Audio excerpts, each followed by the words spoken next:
Hello, everybody. Thank you so much for joining me for this week's tidbit. We're going to talk about comforting a crying baby. Definitely one of the most difficult things that we deal with as a new parent when we bring baby home. I think it's important to talk about for sure. Babies and crying. So all babies cry, of course. Crying is how babies tell you that they need something. Some babies can cry more than others. Every kid is different, just like with personalities and behaviors. Understanding why your baby might be crying can help you soothe your baby. Sometimes a baby cannot be comforted, no matter how hard you try with all the different things that you can do. You may feel overwhelmed, and it may be comforting to know that many parents have these feelings and every parent is going through it. If you soothe your baby throughout the day, so not just when baby is crying, it may help reduce how much or how hard your baby cries.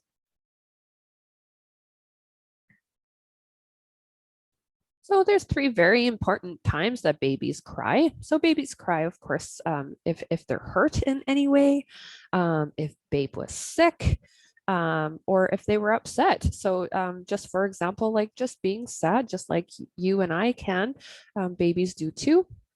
If they're feeling frightened or lonely, comforting your baby at these times does not spoil them. It makes your baby feel respected and loved and comforted. Knowing that you are there to help makes your baby feel safe. Your baby needs to feel safe to play, to learn, and to trust, and to develop and grow those brains. So of course, a crying baby is not bad. They're just trying to communicate to you of their needs. They're not angry at you. It does not mean that you're a bad parent. Most babies start crying at birth, right? And they cry the most within the first 2 months, and start crying less. It usually starts to average out in between your 3 to 5 months. So there's a kind of cool graph there in the top left corner that you can take a look at for just general lengths of time, where they have like higher cries or average cries in between the 2 weeks, where it kind of peaks at the 2 months, and where it kind of starts to calm down in the 4 to 5 months. So, of course, no matter how frustrated or severe it may feel, never shake a baby. Babies have weak necks and they have heavy heads, and even a few seconds of shaking can cause serious injury, such as blindness, inability to walk, brain damage, or even death. So we always say, if you need a moment, just make sure that you put them down in a safe place and go take a breath, go into another room, step outside for a second. As long as they are safe, then just give yourself that moment, and prevents feeling the need to get frustrated.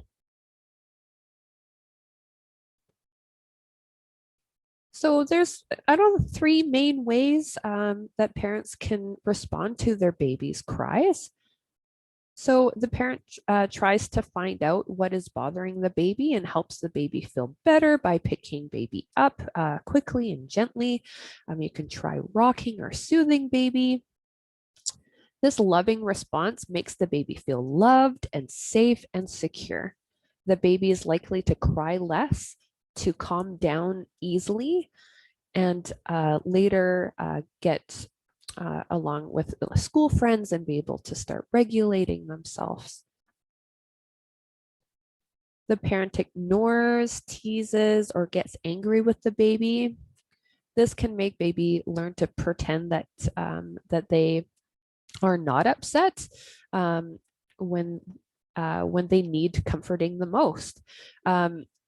Later, they can even maybe develop problems with behaving, for example, being mean to others, cheating or lying, and making bad decisions. So the comfort now will prolong for their whole lives when you build that attachment. The parent responds a different way each time.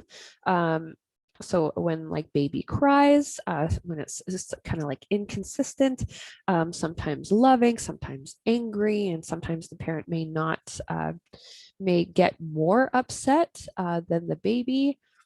And even when they're older, like ask the baby to comfort them. It is not up to your child to meet your needs. It's up to us as parents to meet baby's needs. When parents are not consistent, babies learn that they cannot depend on them. The baby never knows what to expect and has a hard time to get your attention. They may become clingy and demanding or helpless or even withdrawn. And when these babies grow up, they are more likely to have problems throughout life, like we were saying before. It is not easy being a parent of a new baby, right? Often you are tired, you haven't been getting too much sleep, and you end up having too much to do because a lot of time is being spent on baby. That makes it hard to be patient when your baby cries, especially when you don't know why they're crying. Some babies cry a lot, and it may be even hard to comfort them on a regular basis. This may make you feel helpless or upset, which is totally normal. However, your baby really needs you to be calm, soothing, and comforting to help them feel better. So you regulating your emotions will help in turn for your baby to learn how to regulate theirs. When you cannot comfort baby, calmly, that's the time that we want to take a break and to get somebody to help you. Don't be afraid to ask for help. All parents need someone to help them at times. That's saying that it takes a village. It really does, and it goes beyond. Like with a newborn baby going into when they grow up, it really does take a village, and people are there to help. Your baby's cry is not it's not a habit to break. It is a message that their needs need to be met, and that you should respond with warmth and love. If your baby feels you love them, your baby will feel good about themselves. Later on, your baby will learn to care about other people as well.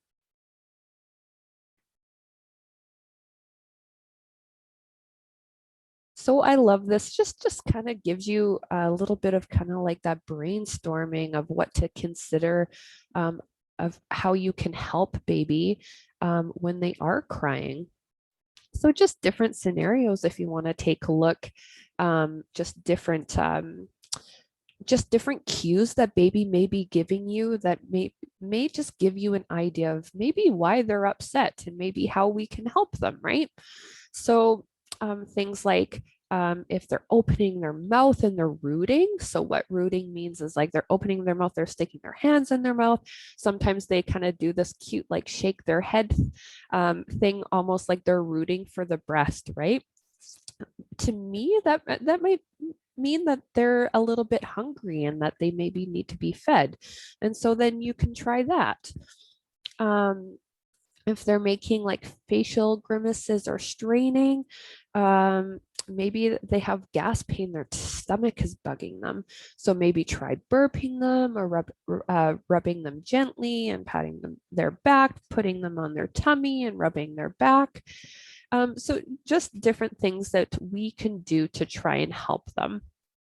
So if baby's giving you a cue of rubbing their eyes, their eyelids are kind of getting droopy.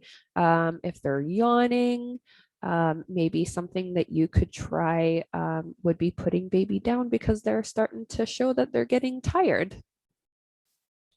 Maybe babe wants your attention. Um, and maybe they're a little bit bored and they just need a little bit of stimulation.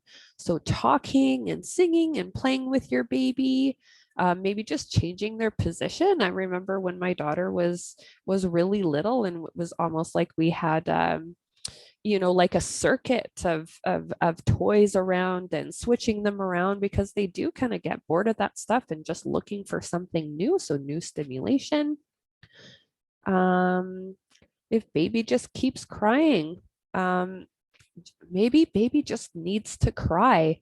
And the best would just for you to be comforting them and making them feel that they know that you're there. Different like tricks of the trade, right? That maybe you can try. White noise is always really good. An old trick would be like running a vacuum cleaner. So it's just gives that kind of noise. It simulates the noise inside the belly that would ease them.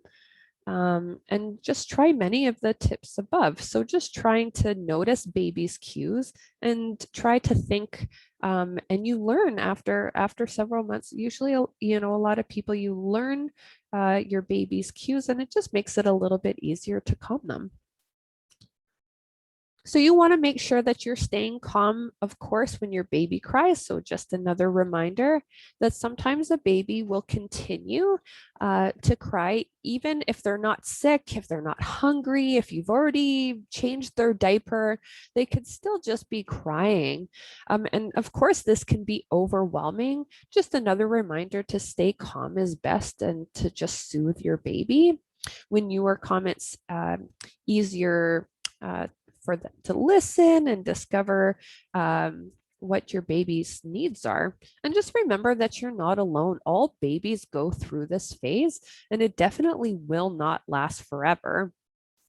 And by the end here, I'm just going to show you just a few tips to help you relax, to stay calm, things to think about when baby is crying and you're just trying to cope.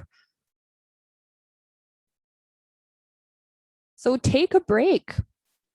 Gently place your baby in their crib and leave them in their room. If they are safe there, if there's nothing in the crib or anything else, if you just, you know, leave them in there and check on your baby every 5 to 10 minutes.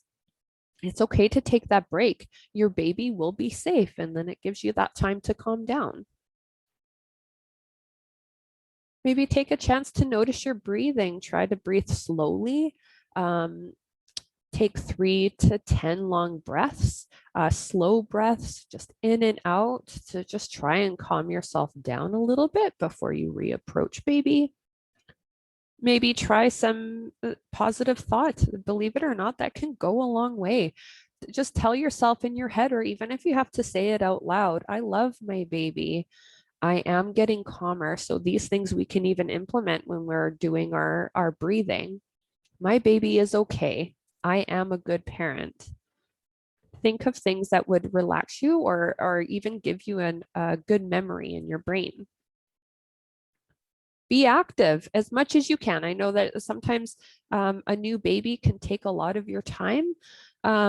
But even something small, like any movement is good movement, I always say. Even if you're just going to check the mail, just give yourself a purpose of a 5-minute walk there and back. That's okay. Or put on your favorite song and dance. You can jog on the spot, maybe put on an exercise DVD. There, you can try the tense hold and relax. So it's just another technique to kind of calm yourself down. So if you sit or lay down and close your eyes, you can tense your feet for a second or two, tense, tense, tense, and then you release. And you just feel that release after a few moments. And you can do this throughout kind of like your whole body. So some people like to do like top to bottom or from your feet up. So you can tense your feet, you can tense your legs, you tense like your midsection, your shoulders, your eyes, and then release. And that should help. And remember, don't be afraid to ask for help as well. Like we said earlier, if you need a break, let your partner know, let your neighbor know, somebody in your family. I know, especially during these these times with the pandemic and stuff like that, it's a little harder. But you know, confide in your circle and ask for help. Even call a friend or a family member. So, you know, there's lots of video meetings going on. You can call somebody just to just to talk about it, just to get stuff off of your shoulders, and to help somebody kind of normalize how you're feeling. And eventually we'll get to that point of just being able to ask somebody to come over for company, and just share your feelings with them. Thank you so much for listening, guys. I did put the links below of the links of how I got this information from the different sites, and the Winnipeg Health Authority info sheet. But I also wanted to include some of my other tidbits that I thought would kind of go along with these as well. So talking about secure attachment, and another tidbit about understanding our child's or baby's feelings, just to, help along with getting more in tune and attachment base, that I think will really go along with this video as well. Thank you and have a good day.